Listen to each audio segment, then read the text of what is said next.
தேசிய விருதுகள் அறிவிக்கப்பட்டிருக்கின்றன. 2024ஆம் ஆண்டிற்கான இந்த விருது அறிவிப்பு குறித்த கூடுதல் விவரங்களை நம்முடைய டெல்லி செய்தியாளர் சுசித்ராவிடம் கேட்கலாம். சுசித்ரா, தமிழ்நாட்டைச் சேர்ந்த எந்தெந்த படைப்புகளுக்கு என்னென்ன பிரிவுகளில் விருதுகள் அறிவிக்கப்பட்டுள்ளன?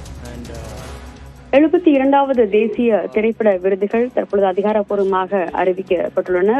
குறிப்பாக 2024ஆம் ஆண்டு வெளியான இந்த படங்களுக்கான விருதுகள் தற்பொழுது வெளியாக இருக்கும் நிலையில் தமிழ், மலையாளம் உள்ளிட்ட பல்வேறு மொழிகளில் இருந்து தேர்வு செய்யப்பட்ட விருதுகளுக்கான அந்த ஒரு பெருமைக்கான விருதுகள் தற்பொழுது அறிவிக்கப்படும். அந்த வகையில் தமிழில் இருந்து அமரன், அதே போல மெய்யழகன் மற்றும் ராயன் படங்களுக்கான ஒரு விருது என்பது தற்பொழுது வழங்கப்பட்டிருக்கிறது. மிக முக்கியமாக கேப்டன் மில்லர் மற்றும் ராயன் உள்ளிட்ட படங்களுக்காக நடிகர் தனுஷிற்கும் இந்த விருதுகள் என்பதும் அதிகாரப்பூர்வமாக அறிவிக்கப்பட்டுள்ளது.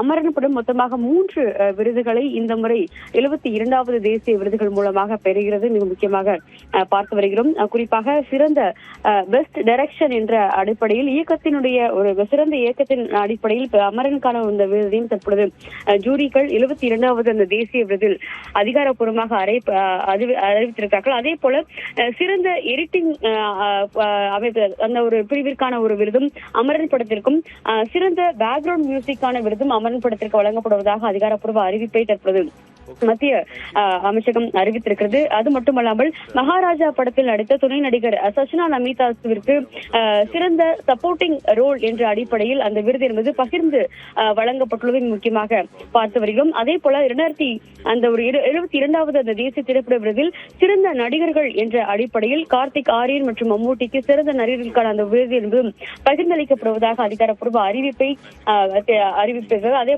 தமிழில் இருந்து மொத்தம் மெய்யழகன், கேப்டன் மில்லர், ராயன், அமரன் உள்ளிட்ட படங்களுக்கான அந்த ஒரு விருதுகளும் அறிவிக்கப்பட்டிருக்கின்றன.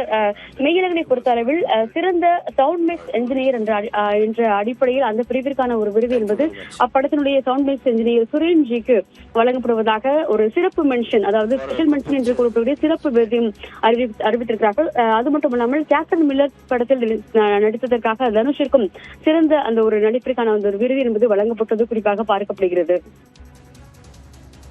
சுசித்ரா, அப்போ தென்னிந்தியாவை சேர்ந்த நிறைய படங்களுக்கு அங்கீகாரம் கிடைத்திருப்பதாக தெரிகிறது. பொதுவாக இது போன்ற அந்த அங்கீகாரம் என்பது கொடுத்தல் என்பது வழக்கமான ஒன்றுதானா, அல்லது வழக்கத்தை விட இந்த முறை கூடுதலாக தென்னிந்திய படங்களுக்கு விருதுகள் அறிவிக்கப்பட்டிருக்கு அப்படின்னு பார்க்கணுமா? நிச்சயமாக, அதாவது அதிக அளவிலான சுமார் ஜூரி கமிட்டிக்கு வந்திருந்த அந்த ஒரு 400 விண்ணப்பங்களில் அதிக அளவிலான படங்கள் என்பது தென்னிந்திய திரைப்பட உலகங்களை சார்ந்த ஒரு படங்களாக இருந்ததாக கூறப்படுகிறது. 2024ஆம் ஆண்டு பதிவு செய்யப்பட்டு வெளியான அந்த ஒரு திரைப்படங்களை பொறுத்த அளவில் அதிக அளவிலான ஒரு படங்கள், வெற்றி படங்கள் என்பது தமிழ், மலையாளம், கன்னடா, தெலுங்கு ஆகிய திரைப்பட பிரிவு படங்களில் இருந்து வெளியானதாகும். அந்த அடிப்படையில் இந்த முறை 72வது தேசிய திரைப்பட விருதுகளில் தற்பொழுது அதிக அளவிலான படங்கள், குறிப்பாக தமிழ், மலையாளம், கன்னடா மற்றும் தெலுங்கு திரையுலகை சார்ந்த அந்த ஒரு படங்களுக்கும் நடிகர்களுக்கும் வழங்கப்பட்டுள்ளதை தற்பொழுது பார்த்து வருகிறோம். அதன்படிதான் தற்பொழுது மெய்யழகன், அமரன் உள்ளிட்ட படங்களுக்குமான விருதுகளையும் தற்பொழுது மத்திய அரசாங்கம் அதிகாரப்பூர்வமாக அறிவித்திருக்கிறது. அது மட்டுமல்லாமல் ஹிந்தி மொழி மற்றும் மராத்தியிலும் அதிக அளவிலான ஒரு படங்கள் என்பது இந்த முறை இந்த ஒரு தேசிய விருதுகளை வென்றுள்ளதையும் மிக முக்கியமாக இந்த நேரத்தில் குறிப்பிட வேண்டும். தமிழை பொறுத்த அளவில் கடந்த சில ஆண்டுகளாக தமிழுக்கான ஒரு போதிய அங்கீகாரம் வழங்கப்படவில்லை என்ற ஒரு குற்றச்சாட்டும் சமீபத்தில் எழுந்திருந்த நிலையில் இந்த முறை பல்வேறு விருதுகள் என்பது தமிழில் வெளியான ஒரு சிறந்த படங்களுக்காக வழங்கப்பட்டுள்ளதையும் மிக முக்கியமாக பார்த்து வருகிறோம்.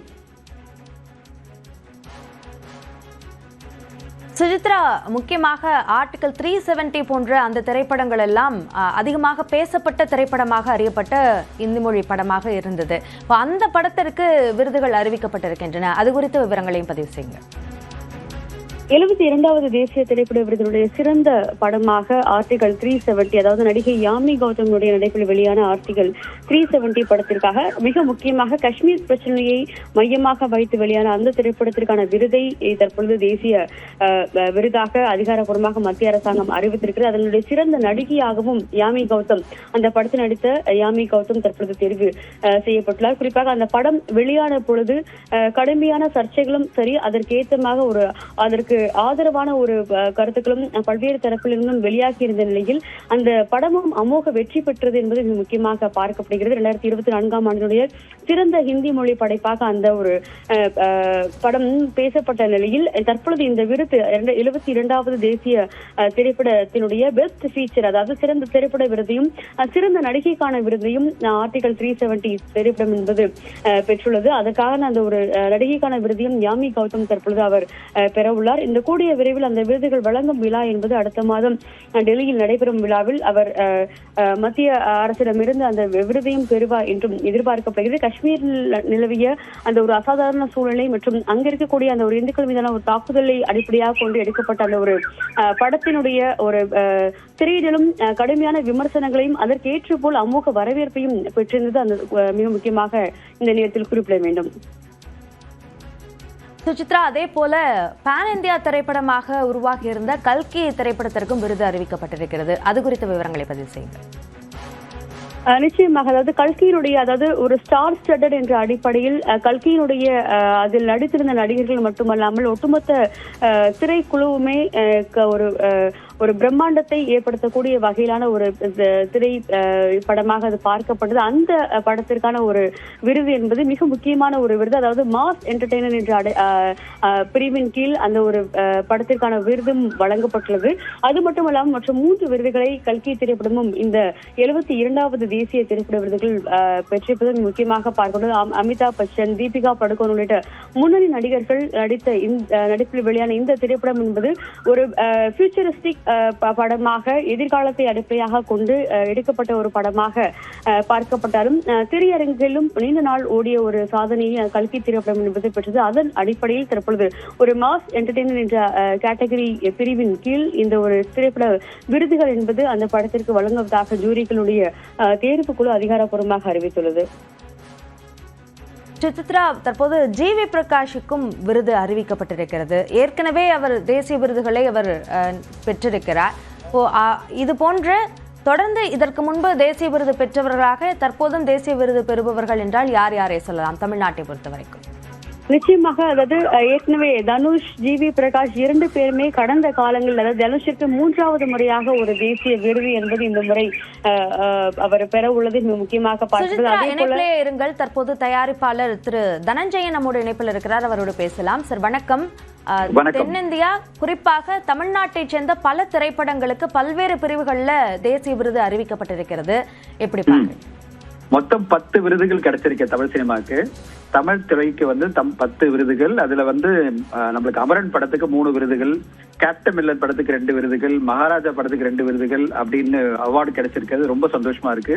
இன்ஃபேக்ட் நிறைய இன்னும் விருதுகள் கிடைச்சிருக்கலாம். அவ்வளவு சிறப்பான படங்கள்லாம் 2024 வெளிவந்தது. ஆனா இத்தனை விருதுகள் கிடைச்சதே ரொம்ப சந்தோஷமா இருக்கு.